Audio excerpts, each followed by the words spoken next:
જલાલપુર તાલુકાની ડાભેર તાલુકા પંચાયત બેઠક આ વખતે માત્ર એક સામાન્ય ચૂંટણી નથી રહી. અહીં રાજકીય રંગભૂમિ પર ત્રિપક્ષીય જંગની એક જીવંત કહાની રચાય છે.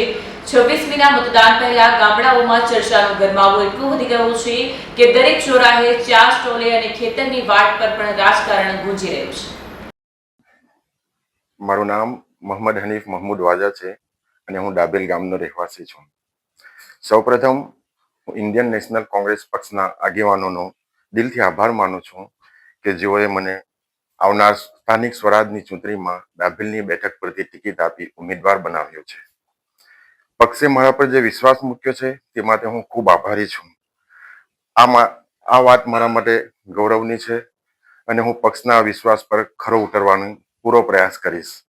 સાથોસાથ હું આપની ચેનલના માધ્યમથી અમારા વિસ્તારના મારા ભાઈ બહેનોને નમ્ર અપીલ કરીશ કે આપ મને પૂરો સાથ સહકાર આપી જંગી બહુમતથી જીતાડી કોંગ્રેસ પક્ષને જીતાડવા અપીલ કરું છું. ધન્યવાદ. જય હિન્દ.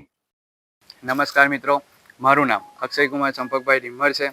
મારા અભ્યાસક્રમની જો હું તમને વાત કરું તો BCom plus MCom plus BEd. BCom એટલે કે બેચલર ઓફ કોમર્સ, એમકોમ એટલે કે માસ્ટર ઓફ કોમર્સ અને બીએડ એટલે કે બેચલર ઓફ એજ્યુકેશન.